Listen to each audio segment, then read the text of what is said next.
Saan nga ba nagmula ang ating universo? Paano nabuo ang bituin, galaksya at buhay mula sa wala? Huminto ka muna sandali at makinig ka. Malamang, karaniwang mga tunog ang naririnig mo. Maingay ang sasakyan at hangin sa labas. Maaring may nag-uusap. Sa mismong segundong ito, malayo sa daigdig, sa dilim ng kalawakan, may mga kaganapang napakalakas na kayang baguhin ng isang ganung pagsabog ang kapalaran ng isang buong sistemang planetaryo. Ngayon, alamin natin ang isa sa pinakamalalaking hiwaga ng kalawakan. Nasaan ka man ngayon, makinig ka. Ano nga ba ang naririnig mo? Yung tuloy-tuloy na ugong ng aircon? Yung dagundong ng mga sasakyan sa labas ng bintana? O baka yung tahol ng aso ng kapitbahay? Karaniwan ang mga tunog na ito sa ating planeta. Ngunit sa kabila ng mga hangganan, sa oras na ito, may ibang realidad na umiiral. Sa kailaliman ng kalawakan, sa dilim at katahimikan, may mga pagsabog na nagaganap na napakalakas na kung mangyari ito sa realidad, malamang na agad na magwawakas ang sangkatauhan. Pero ang bidyong ito ay hindi tungkol doon kahit na may kaugnayan ito sa isa sa pinakamalalaking pagsabog sa kalawakan. Ngayon, susubukan nating unawain kung saan nagmula ang lahat ng bagay, paano lumitaw ang mga bituin, planeta, bakterya, hayop at sa huli ang tao, ang tuktok ng likha ng ebolusyon. Lahat ng nabanggit, pati na rin ang napakaraming impormasyon, mga pangyayari, bagay at mga nilalang ay bunga ng iisang pagbuo. Nang malawak, hindi pa ganap na napag-aaralan at mahiwagang inang universo. Magsimula tayo sa substansya na hanggang ngayon ay hindi pa rin naipapaliwanag ng ortodoksong agham. Mga punto ng singularidad. Ayon sa mga tagasunod ng teorya ng malaking pagsabog, dito raw minsang nagkaisa ang lahat ng pisikal na puwersa, batas at mga fenomenang kilala natin ngayon. Ngayon, ang universo ay isang lugar na medyo matao, puno ng napakaraming galaksya na madalas tinatahak ng mga landas ng nagyayulong kometa, puno ng mga asteroid at nakakatakot dahil sa mga walang kabusugang puyo ng mga itim na butas. Ngunit halos 14 na bilyong taon nang nakalipas, ibang-iba ang kalagayan noon. Noon, ang universo ay nakapokus sa isang napakaliit at napakainit na tuldok, pinipiga ng napakatinding presyon, at sa huli ay hindi na nito kinaya ang lahat ng mga salik na yon at sumabog. Ano ang nagpasimula ng pagsabog at saan nagmula ang mahiwagang lugar na ito ng siksik na espasyo? Ang mga tanong na ito ay tiyak na magdudulot ng pagkatalo sa maraming henerasyon ng mga astronomo sa mundo. Patuloy tayong naghahanap ng sagot sa susunod na tanong. Anong nangyari matapos ang pagsabog? Ayon sa pangkalahatang tinatanggap na hipotesis, ang kabuuang singularidad ay naging panimulang punto ng pag-usbong ng formasyon na tinatawag nating universo. Sa madaling sabi, ang hipotesis ng malaking pagsabog ay may tatlong pangunahing pundasyon. Ang teorya ng relativity ni Einstein, palagay ni Alexander Friedman sa lumalawak na universo at pagtuklas ng reliktong radyasyon. Pero ano nga ba ang mekanismo ng paglitaw ng lahat mula sa wala? Paano nga ba ang isang munting kislap ay nauwi sa malaking apoy? Nilinaw ng Amerikanong pisikong kosmolohistang si Alan Harvey Good ang sitwasyon. Siya mismo noong 1981 ang nagpakilala sa mundo ng modelo ng implasyon ng universo na nagpapalawak sa teorya ni Friedman at sabay-sabay na nilulutas ang maraming mahihirap na problema. Hindi na natin tatalakayin ang komplikadong kalkulasyon, pero sa praktika, ganito ito. Pagkatapos ng pagsabog, sa loob ng milyong bahagi ng segundo, ang espasyo ay lumaki ng maraming beses dahil sa inflation. Ang unang universo ay punong-puno ng concentrated na enerhiya na nang bumagal ang bilis ng paglawak ng espasyo ay nagsimulang malawakang magbago at maging materya. Ito ay mga kakaibang panahon kung saan ang mga kilala nating batas ng pisika na malaki ang pagkakaiba sa isa't isa ay nagsanib at naging isa. Doon din lumitaw ang pinakamaliit na elementaryong particle, mga quark, gluon, proton at iba pa. Ang mga laging gumagalaw na nilalang ng batang universo ay nagsimulang aktibong makipag-ugnayan sa isa't isa, sa madaling salita, nagsimulang magsalpukan. Bunga ng kaguluhang ito, biglang tumaas ang temperatura ng makrokosmo. Noong mga di masukat na malalayong panahon na yon, ang universo ay mainit na parang 10,000 araw. Ngunit kasabay ng kidlat bilis na paglawak at impyernong pag-init, may isa pang aspeto, ang walang tigil na tunggalian ng mga elementaryong particle. Ano ang pangunahing punto ng kosmikong Santa Barbara? Ang totoo, ang sinaunang kosmos ay tinitirhan ng galawang magkalabang kampo, materya at antimaterya. Pag nagbanggaan ang mga polar na partikular na magkaaway, nag-aanihilaan sila at nagiging mga photon ng liwanag. Sa ganitong paraan, halos nawala ang antimaterya. Matapos ang pagsabog, ang mga pisikal na batas ay unti-unting naghiwa-hiwalay sa magkakahiwalay na grupo, kaya nabuo ang mekanikang pamilyar sa atin. Kung hindi ito nangyari, ang universo ay magiging ganap na iba, lubos na naiiba sa mundong nakikita natin ngayon. Ano ang nangyari pagkatapos? Pumasok ang makrokosmos sa yugto ng nucleosynthesis. Bumaba ang temperatura hanggang naging katanggap-tanggap. Sa ganitong mga kondisyon, nabuo ang mga nukleon ng elemento na magbibigay buhay sa batang bituin. Ang boron, helium, deuterium at iba pang materyales na bumubuo sa mga bituin ay lilitaw pa sa mas huli. Samantala, patuloy na lumamig ang universo at makalipas ang humigit kumulang 400,000 taon, nabuo ang mga unang atomo. Kung iniisip ninyo na agad silang nagsimulang bumuo ng malalaking pugon na tinatawag na mga bituin, nagkakamali kayo. Ang mga batang bituin ay lumitaw lang matapos ang 800 milyong taon. Ano kaya ang ginawa ng mga atomo sa ganoong katagal na panahon? Nakipag-ugnayan sila sa relic radiation na bumabalot pa rin sa universo hanggang ngayon. Ito ay mga bakas ng malaking pagsabog na patuloy na pupuno sa mundo hanggang sa katapusan. Sa inaharap, tatawagin ng mga astronomo ang panahon sa pagitan ng paglamig ng universo at pagsulpot ng mga bagong bituin ng medyo madilim na pangalan. Madilim na panahon. Ang aktibong paglawak na universo ay tumagal ng mga 1 bilyong taon. Sa panahong ito, nagsimulang lumitaw ang mga bituin na pangunahing binubuo ng pinakamagaang mga elemento, helium, hydrogen at lithium. Nahirapan ang mga mananaliksik maghanap ng ganitong bituin, pero walang teleskopyong nagbunyag ng lihim sa mga astronomo. Sa spectral analysis ng sinaunang bituin, laging natutukoy ang mabibigat na sangkap. Kaya hindi pa rin nasasagot kung bakit hindi natin nakikita ang unang mga bagay na lumitaw matapos ang malaking pagsabog. Kung ang lahat ay natapos lang sa pagbuo ng mga bituin, wala sanang pag-uusapan tungkol sa mga planeta. Ang Sansinukob ay magliliwanag ng walang saysay, parang ilaw ng Pasko. Ngunit ang mga bituin ay lumaki at uminit, lumilikha ng mas mabibigat na elemento kaysa hydrogen sa kanilang mga pugon. Ngayon, sasabihin na mapanuring manonood, ano ang silbi niyan kung lahat ng iyon ay nasa loob ng mga bituin? Tama ka, wala talaga.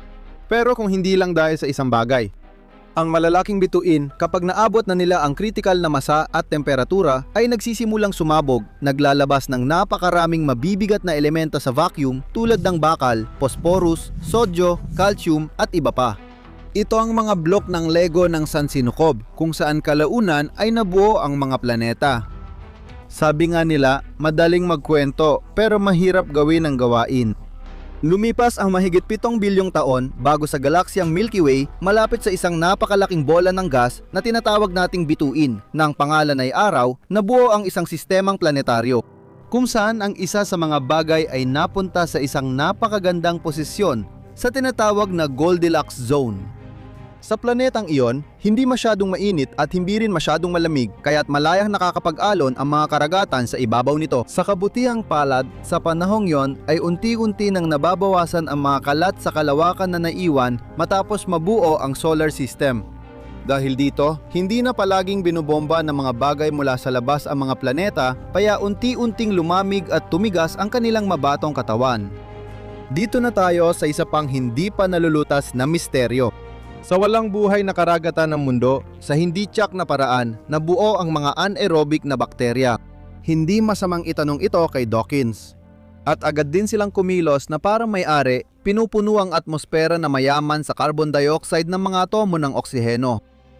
Lumipas ang bilyon-bilyong taon, lumitaw sa daigdig ang mga organismong humihinga ng mayamang atmosfera at aktibong dumarami sa karagatang pandaigdig at kalupaan. Ang radyasyon mula sa araw na saganang bumabagsak sa daigdig ay naging walang magawa dahil ang mga atomo ng oksiheno na nagsasama ng tatlo-tatlo ay bumuo ng ozone na nagsilbing matibay na panangga laban sa ultraviolet. Sa totoo lang, dapat ding banggitin ang isa pang mahalagang sandali, aling chemical na elemento ang dapat nating pasalamatan sa pagkakaiba-iba ng biospera? Ang kanyang kamahalan, carbon. Ang mga compound nito ang nagbigay daan sa pag-USB ng mga anya ng buhay at nagpapanatili ng mahahalagang proseso ng buhay sa ating planeta. Sa huli, alalahanin natin na ang paglitaw ng taong may isip sa mundo ay sinabayan ng ilang mga sakuna, kabilang na ang biglaang pagkalipol ng mga dinosaur. Sino ang makakaalam kung paano sana nagbago ang kasaysayan ng mga uri kung naririnig pa rin ngayon ang yabag ng sauropod at biglang susulpot ang mabagsik na Tyrannosaurus sa likod ng puno. Totoo, nabubuhay tayo sa isang organismo na laging nagbabago at hindi tumitigil ang pag-unlad kahit saglit. Higit pa ron, bawat atomo ng universo, kabilang na tayo, ay dumaan sa proseso ng paglikha ng makrokosmo at bunga nito. Ang pag-aaral ng kalawakan, higit sa anumang ibang gawain, ay nagpapatunay na walang imposible sa mundo. Pagsalakay ni Godzilla, pag-atake ng mga asteroid, pinakamalakas na magnetic storm sa kasaysayan ng planeta, mapaminsalang pagsabog ng supernova. Tigil! At ito, sa kasamaang palad, ay hindi biro at hindi lang sa nakaraang taon limitado ang posibilidad ng pangyayaring ito. Sa oras ng paggawa ng video na ito, wala pang bituin ang sumabog, syempre, pero gaano kalaki ang posibilidad na hindi ito mangyari bukas? Hindi kaya ito ay isa na namang peking balita, kundi isang posibleng mangyaring pangyayari? Aling bituin ang tinutukoy dito? Ano mangyayari sa daigdig at sa ating lahat kung mangyari ang ganitong bagay? Sige, subukan nating isipin. Malapit sa ating planeta ay may pagsabog ng isang bituin. Ang pinakamapanganib na epekto ng pagsabog ng supernova para sa ating paligid, kabilang nga ang daigdig, ay dala ng malakas na gamma ray burst. Ang pinakamaliit na pinsala naman ay ang malaking pagbawas sa kapal ng ozone layer dahil sa oksidasyon ng molecular nitrogen sa atmosfera. Kaya, walang depensa ang daigdig sa mga banta ng ultraviolet at pambubomba ng kosmikong sinag. Ito ay hindi maiiwasang makaapekto sa biosfera ng planeta. Naniniwala ang ilang siyentipiko na isang malapit na pagsabog ng gamma ray ang nakapag-ambag sa pagkalipol ng mga dinosaur. Ngunit lalo na ring naapektuhan ang phytoplankton at ang pinakamalalaking buhay na organismo sa mundo, ang mga bahura ng korales. Ano ang mararamdaman ng tao at paano ito makakaapekto sa atin? Nakakamatay na pagtaas ng solar radiation. Ayokong isipin yan. Siyempre, pagkatapos nito, hindi na magiging katulad ng dati ang lahat ng mga food chain at magiging hindi mahulaan ang mga epekto. Sa pinakamasahol na kaso, maaring maging sterile ang planeta. Mangyayari ito kung ang pagsabog ay magaganap sa loob ng humigit kumulang 30 light years mula sa atin. Nakakatakot ba pakinggan? O sigurado? Paano kung sabihin kong malaki ang posibilidad na mangyari ito at ito ang maaring senaryo para sa daigdig? Alam pa natin ang pangalan ng bituing maaring maging bituin ng kamatayan para sa sangkatauhan. Ngayon, ikukwento ko sa inyo ang tungkol sa kosmikong higanteng Betelgeuse. Ano nga ba ang nangyayari sa bituing ito at anong panganib ang dala nito? Ang totoo niyan, ilang buwan nang nalilito ang mga siyentipiko sa buong mundo dahil ang pulang superhiganteng ito ay kumikilos ng kakaiba na kung isasaalang-alang ang lahat ng nabanggit ay talagang nakakatakot. Ano lang ba ang alam natin sa sitwasyong ito? Ang napakalaking bituin na nasa 650 na liwanag taon ang layo mula sa daigdig ay nagsimulang magbago ng liwanag. Napakabigla ng pagbabagong ito, kaya kabilang sa pinakamababa sa huling 50 taon ng pagmamasid ang mga naitalang parametro. Ano ang ibig sabihin ng ganitong kalaki at mabilis na pagdilim? Talaga ba? Tungkol sa nalalapit na pagsabog. Ano ang alam natin tungkol kay Betelgeuse, ang ating kapitbahay? Isa ito sa pinakamaliwanag na bituin sa konstelasyong Orion, o mas tamang sabihin, ganon ito bago nagsimula ang panahon ng pagiging hindi matatag. Napakaliwanag ng bituin. Kahit ang pinakamababang liwanag ni Betelgeuse ay 80,000 beses na mas maliwanag kaysa sa araw. Umabot sa 105,000 beses ang pinakamataas na pagkakaiba. Kung ilalagay ang napakalaking bituin sa gitna ng sistemang solar, sa pinakamalaking tinatayang sukat nito, aabot ito hanggang sa orbit ni Jupiter. Mas mabigat si Betelgeuse kaysa sa araw ng mga 17 beses, pero ang laki talaga nito ay nakakatakot. Mas malaki ito ng 300 milyong beses kaysa sa araw. Kasabay nito, malaki ang pagbabago ng diametro ni Betelgeuse kapag pumipintig ito. Minsan umabot ito sa 500 beses ng diametro ng araw at minsan pa nga 800. Karaniwang, iniisip natin ang mga pulang higante bilang malalaking, halos perpektong hugis na bola na gawa sa nag-aapoy na plasma at gas. Sa totoo, hindi naman talaga ganoon. Malapitan, parang higanteng ulap ang mga dambuhalang bituin na tila kumukulo ang material sa naglalagablab na kaldero. Kahawig ng pagkulo ang prosesong ito dahil ang bituin ay may mga kumbeksyon na selula na sa kaso ni Betelgeuse ay mas malaki ng ilang ulit kaysa sa araw. Pero bakit biglang nagbago ng matindi ang liwanag ng bituin? Maaring senyales ng nalalapit na pagsabog ang hindi matatag na pag-uugali. Ang kulang superhigantang bituin ay matagalang at papakita ng kakaibang ugali, kaya napansin ito ng mga astronomo sa mundo. Matagal nang nawawala ng atmospheric gas at nagbabago ng liwanag si Betelgeuse, pero hindi kasing tindi ng nangyayari ngayon. Ibig sabihin ba nito na wala tayong dapat ikatakot at saksing lang tayo sa bagong yugto ng pagiging hindi matatag? Sa kasamaang palad, hindi. Maraming astronomo ang naniniwalang naghahanda ng sumabog ang Betelgeuse. Ang kamangha-manghang pangyayaring ito ay maaaring mangyari habang buhay pa tayo, hindi tulad ng dating akala na sa loob ng 100,000 taon pa. Makatuwirang konklusyon ito. Nagbabago ang liwanag ng bituin at kumikipot ito, senyales na ito'y nagko-collapse at naghahanda sa pagsabog. O may iba pang mga dahilan? Isa sa mga ito ay binanggit ng mga siyentipiko noong 2009. Ayon sa mga astronomo, ang mga naitatala nilang pulso ay mula sa disk ng gas at alikabok na nakapaligid sa Betelgeuse, hindi mismo sa bituin. Sabi nila, madalas nating nakikita sa teleskopyo ang pabago-bagong lagay ng disk na iyon. Posible kayang lahat ng pagbabagong ito ay dahil lang doon? Hindi, kakaiba talaga ang bituin sa sarili nitong paraan. May kakayahan ang mga astronomo na pag-aralan mismo ang ibabaw ng Betelgeuse na labis na nagbago nitong nakaraang taon. Ang temperatura nito ay naging mas malamig at ang mismong bituin ay kapansin-pansing lumiit na itinuturing ng mga hindi direktang palatandaan ng nalalapit na pagsabog. Ang mga higanteng bituin sa dulo ng buhay nila ay hindi karaniwang nawawalan ng masa. Bilang alternatibo, inihahanda ng mga siyentipiko ang sangkatauhan na may ulap ng alikabok na mabilis na papalapit sa atin na galing sa bituing naghihingalo. Paano nga ba namamatay ang mga bituing napakalaki ang masa? Ayon sa mga modelo, detalyadong nailahad ang mga senaryo ng kanilang pagkamatay. Nagsisimula ang katapusan sa pagbabago ng liwanag, laki at masa nila. Nangyayari ito dahil nauubos ang hydrogen at humihina ang mga reaksyong nukleyar. Magkakaiba ang mga senaryong ito. Ang mga hindi masyadong malalaking bituin ay nagtatapos ng kanilang buhay bilang mga puti, dilaw at kayumangging duwende. Nagiging neutron star o itim na butas ang mga sobrang bigat na bituin matapos sumabog. Ano ang magiging anyo ni Betelgeuse pagkamatay nito? Based sa kanyang masa na 17 beses na mas malaki kaysa sa araw, malaki ang posibilidad na maging isang itim na butas siya na sumisipsip ng lahat ng nasa paligid niya. Ang ganitong algoritmo ay nagdadala ng dagdag na panganib sa daigdig dahil ang pinakamalapit na itim na butas ay 28,000 liwanag taon mula sa atin sa sentro ng Milky Way. Maaaring literal na mapalapit sa atin ang bagong isinilang mula kay Betelgeuse. Ano kaya ang mangyayari kung sakaling maganap na ang pagsabog?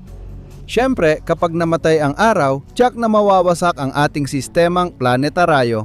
Ang Betelgeuse gaya ng nabanggit ay mga 650 liwanag taon ang layo mula sa daigdig. Kaya hindi gaanong mapapansin ang mga epekto at magsisimula ang mga ito sa mga nakikitang epekto. Ang Betelgeuse ang magiging pinakamaliwanag na bituin, hihigit pa sa liwanag ng buwan at makikita pa rin kahit araw. Dahil ang mga ganitong pagsabog malapit sa ating planeta ay nangyayari ng may regularidad, mga 1 beses tuwing 240 milyong taon, alam natin na isa sa mga epekto nito ay maaring tumaas ng malaki ang temperatura sa daigdig. Siyempre, ang ganitong pangyayari ay magkakaroon ng negatibong epekto sa pamumuhay ng sangkatauhan. Pero may magandang balita rin. Kung ipagpapalagay natin na sumabog si Betelgeuse na yon mismo, aabutin ng 6 na milyong taon bago makarating ang shockwave sa solar system. Gayunpaman, magbibigay ito ng oportunidad sa mga astronomo upang matuto tungkol sa buhay at kamatayan ng mga bituin na magiging basehan ng mga susunod na pag-aaral. Masyado pang maaga para magkonklusyon dahil ilang siglo pa lang nating inoobserbahan si Betelgeuse na maliit kumpara sa edad ng bituin. Sa totoo lang, tungkol sa edad, maaring nasosobrahan natin ang pagtantya at mas bata pa si Betelgeuse kaysa sa 8.5 milyong taon. Ayon sa teorya, minsan siyang naipaalis mula sa samahang Orion. Группы горячих гигантских светил. At ang naging kasama niya ay isang pangalawang bituin na mas maliit ng husto. Sa kalaunan, nilamon ni Betelgeuse ang kasama niya at bumata dahil sa bagong material mula sa kasamang bituin. Sa anumang kaso, kabilang ang bituin sa mga variable, ibig sabihin, mga bagay na nagbabago ang liwanag sa paglipas ng panahon. Kaya malamang, tulad ng hindi naranasan ng sangkatauhan ang inaasang sensasyon nung mahirap na 2020, ay hindi rin ito mararanasan sa 2021. Marahil, sa kabutihang palad, isang bagay ang tiyak.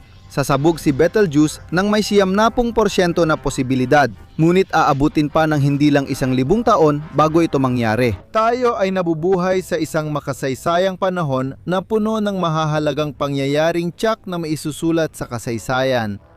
Ngunit kung nakasanayan na natin na kadalasan ay may masama sa likod nito, tulad ng mga digmaan o pandemya na mahigit 1 taon nang umiikot sa mundo, kamakailan ay may nangyaring isang bagay na masasabi nating isang makasaysayang tagumpay at isang malaking hakbang para sa buong sangkatauhan. Para sa sangkatauhan sa kabuuan at partikular na sa larangan ng kalawakan. Ang ika-18 ng Pebrero 2021 ay naging tunay na makasaysayang araw. Matagumpay na natapos ang isang bagay na sinubaybayan ng milyon-milyong tao sa loob ng kalahating taon. Ang Mars Rover Perseverance o katatagan ay natapos na ang paglalakbay papunta sa pulang planeta at noong alas 11:55 ng gabi sa Moscow, lahat ay nakahinga ng maluwag. Ang Perseverance ay may tuturing na puso ng misyon ng NASA Mars 2020.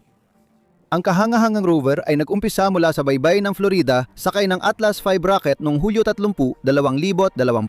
Matagumpay na nakalapag ang Mars rover sa impact crater na Jezero na matatagpuan sa kanlurang bahagi ng Isidis Planitia malapit sa silangang gilid ng Syrtis Major.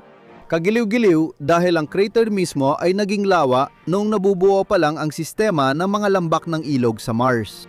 Ang mismong pangalan na Jezero ay nangangahulugang lawa at matatagpuan sa maraming wikang Slavic tulad ng Serbian o Slavic.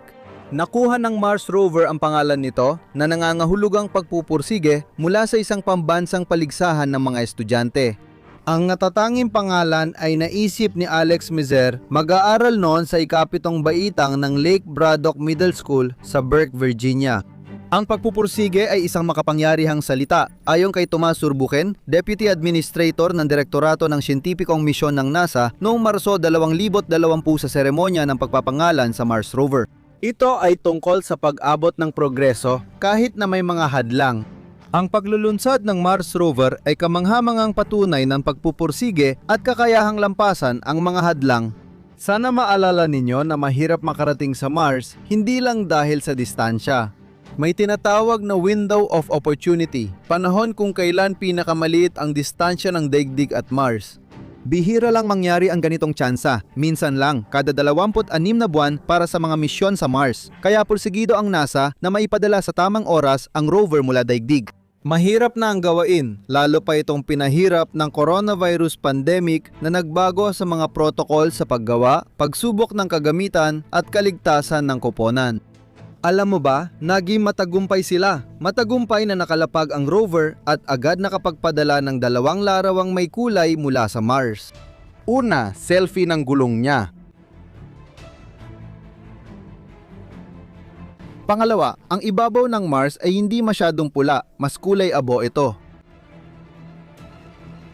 Bakit mahalaga si Perseverance para sa atin gayong hindi naman siya ang unang rover sa Mars? Ano nga ba ang kakaiba sa kanya? At ano ang kanyang dakilang misyon? Ang makabagong Mars rover na dinisenyo ng Jet Propulsion Laboratory ng NASA ay itinuturing na pinaka-advance at modernong makinang nagawa sa daigdig. Ang mga kagamitan nito ay tunay na kakaiba at magpapaintulot na may isagawa ang napaka-ambisyoso at mahalagang mga gawain para sa susunod na pag-aaral ng Mars. Matapos ang pagsusuri, ang Mars rover ay hahanap ng palatandaan ng sinaunang buhay at kokolekta at mag-iimbak ng mga sampol ng bato para sa pagbabalik sa daigdig sa hinaharap. Isa sa mga pangunahing gawain ay ang paghahanda para sa paglapag ng mga astronaut sa hinaharap at pagsubok ng pagkuha ng oxygen sa Mars. Kasama dito ang pagpapabuti ng paglapag, eksaktong pagtukoy ng panahon sa Mars at iba pa. Si Perseverance ay magsasaliksik ng mga bato sa Mars gamit ang makabagong siyentipikong gagamitan tulad ng spectrometer, high-resolution na kamera at georadar. Ang SuperCam, isa sa 7 kagamitan ng Mars rover, ay magsiscan ng mga bato gamit ang laser at susuriin ang komposisyon ng singaw. Gamit ang drill sa dulo ng kanyang robotic na braso, si Perseverance ay kokolekta ng humigit kumulang 40 sample mula sa mga pinaka-promising na lugar at tatatakan sa espesyal na mga tubo. Pagkatapos, ang mga material na ito ay dadalhin sa daigdig bilang bahagi ng pinagsamang kampanya ng NASA at European Space Agency, posibleng sa taong 2031. Isang makabagong inobasyon din ang pagkakaroon ng walang pilotong robotic na sasakyang panghimpapawid na tinawag na Ingenuity. Ang drone na ito ay may mga kamera at magsasagawa ng misyong pagmamanman, lilipad sa paligid ng Mars at magpapadala ng malinaw at dekalidad na mga larawan nito. Tulad ng ibang Mars rover ng NASA, malaki ang pagkakahawig ng 6 na gulong na Perseverance sa naunang modelong Curiosity. Lumapag ito sa Gale Crater Mars noong Agosto 2012 at hanggang ngayon ay gumagana pa rin gamit ang mga kamanghamanghang bagong teknolohiya. Nagbubukas ito ng bagong posibilidad para sa sangkatauhan. Mas mahaba ng ilang pulgada si Perseverance kaysa kay Curiosity at sa bigat na 1,025 kilo halos 100 at 36 kilo itong mas mabigat. Malaki rin ang pagkakaiba ng mga scientific instruments ng dalawang rover. Pero pareho ang pangunahing disenyo at uri ng nuclear power source ng dalawang Mars rover. Pareho rin silang gumamit ng parehong estratehiya para makalapag sa pulang planeta ng ligtas. Interesado ka ba sa numero o istatistika? Sigurado akong sa karaniwang sitwasyon, sasabihin mong hindi. Pero hindi kapag ang pinag-uusapan ay ang natatanging mga istatistika ng Perseverance. Ang espesyal na estratehiya ng pagpapadala ng mga rover sa Mars na unang ginamit ng Curiosity ay parang mula sa siyensyang piksyon. Pumasok si Perseverance sa atmosfera ng Mars sa bilis na humigit kumulang 19,000 at 500 kilometro bawat oras at makalipas ang ilang minuto ay binuksan ang parachute na may habang 20.5 metro. Patuloy pa rin siyang gumagalaw ng mas mabilis kaysa sa bilis ng tunog. Ang hangin sa Mars ay 1% lang kumpara sa Earth, kaya hindi sapat ang parachute para ligtas na mapabagal ang rover sa paglapag. Kaya gumamit ang Mars 2020 ng rocket-powered Skycrane na ibinaba ang Mars rover sa ibabaw gamit ang mga kable tapos lumipad palayo para mag-emergency landing sa ligtas na distansya. Sa ikinagalak na lahat, nakatanggap ang NASA ng balita na matagumpay na nakalapag si Perseverance noong Pebrero 18 alas 3:55 ng madaling araw sa Eastern Time. Paalala, ito ay 23:55 sa oras ng Moscow. Mga 11 minuto matapos talagang maganap ang paglapag. Sa ngayon, ganito katagal bago makarating ang signal mula pulang planeta sa daigdig. Nagatid na masiglang pagdiriwang sa Jet Propulsion Laboratory sa Timog, California ang balitang ito na namamahala sa misyong Mars 2020. Walang duda, sa kabila ng kasabikan ay may malaking ginhawa dahil malayong maging garantisado ang tagumpay na yung araw. Sa loob ng mga dekada, halos kalahati lamang ng mga misyon sa ibabaw ng Mars ang matagumpay na natapos. Delikado ang lugar ng paglapag ng Perseverance sa sahig ng lawa dahil sa mga bato, buhangin ng burol at larangan ng malalaking bato. Nagawang halos imposible ng mga espesyalista ng NASA. Ang landing ellipse ng Mars rover ay nasa 0.7 sa 0.6 na kilometro lamang, kung ikumpara sa 7 ng 12 kilometro. Sa Minsk, sa Minsk, sa Minsk, sa Minsk, sa Minsk, sa Minsk, sa Minsk, sa Minsk, sa Minsk, sa Minsk, sa Minsk, sa Minsk, sa Minsk. Dahil dito, nabuksan ni rover ang supersonic na parachute sa tamang oras. Isa pang teknolohiya ang nagbigay daan sa rocket backpack ng Perseverance na suriin ang tanawin ng lawa at otonomong umiwas sa mga posibleng panganib habang bumababa. Ang mga teknolohiyang ito sa paglapag ay gumana ng eksakto ayon sa plano. Ginabayan si Perseverance patungo sa perpektong paglapag sa isang ligtas at patag na bahagi ng ibabaw ng lawa. Mukhang nalampasan ng rover ang lahat ng pagsubok at nanatiling maayos. Naipadala na ni Perseverance ang unang larawan ng bago nitong kapaligiran pabalik sa daigdig at walang nakitang dahilan para mag-alala matapos suriin ang integridad at mga sistemang on-board. Ang Curiosity ay ginawa para alamin kung pwedeng tirhan ang Mars. At maraming ebidensya na ang Gale Crater ay maaaring sumuporta ng buhay bilyong taon nang nakalipas. Perseverance ang susunod na gagawa ng hakbang sa direksyong ito. Sabi ng mga miyembro ng misyon, ang Jezero ay mainam para sa ganitong gawain. Sa loob ng bunganga na matatagpuan mga 18 degrees sa hilaga ng Ekwador ng Mars, matagal nang may lawa na kasing laki ng lawa ng Tahoe, pati na rin ang sinaunang delta ng ilog. Nakita rin ng Mars orbiters ang mga clay na mineral sa dating ilalim ng lawa ng Jezero na nabubuo lang kapag may likidong tubig. Tandaan, sa simula ng video, nagtanong tayo kung anong susunod. Tulad ng nakita natin, marami pang kapanapanabik na bagay ang naghihintay. Pagdating sa daigdig, susuriin ng mga siyentipiko ang mga sample sa loob ng mga dekada. Patuloy pinag-aaralan ng mga mananaliksik ang mga batong buwan na dinala ng mga astronaut ng misyong Apollo ng NASA mahigit 50 taon nang nakalipas. Ito ang sinabi ni Bobby Brown, direktor ng pag-aaral ng Solar System sa laboratorio ng Jet Propulsion sa isang kumperensya noong Pebrero 17 bago ang paglapag. Ito ay ambisyoso, isa itong hamon. Layuning may siyentipikong basihan na pinagsisikapan na natin sa loob ng mga dekada.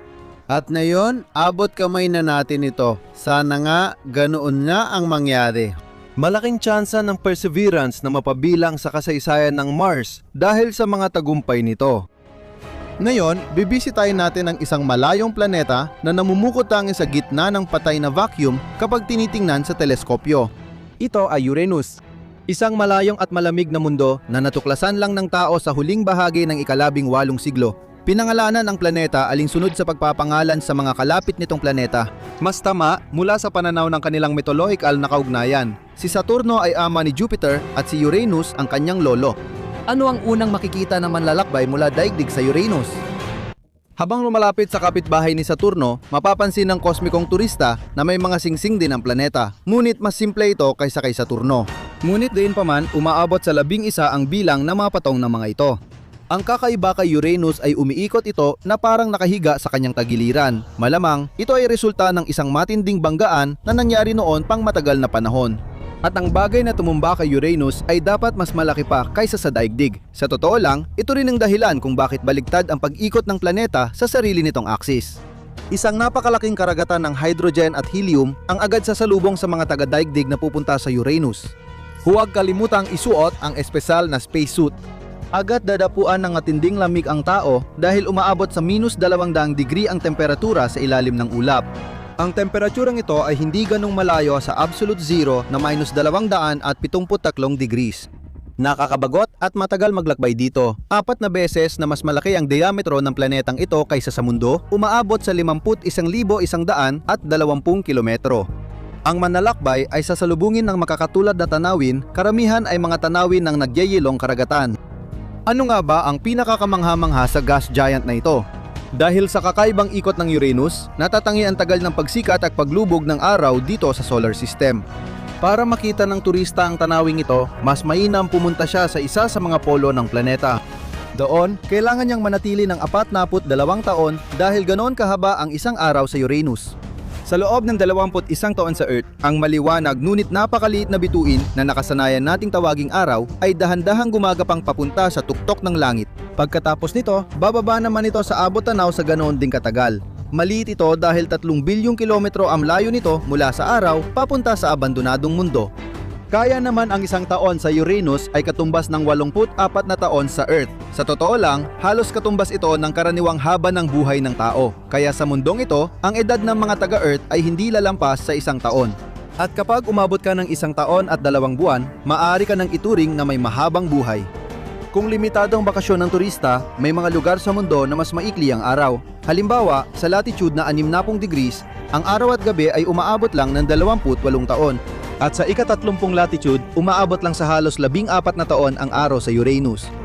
Ganyan kakamangha at hindi mahulaan ang Uranus. Pati ang tagal ng araw ay iba-iba, depende sa bahagi ng planeta.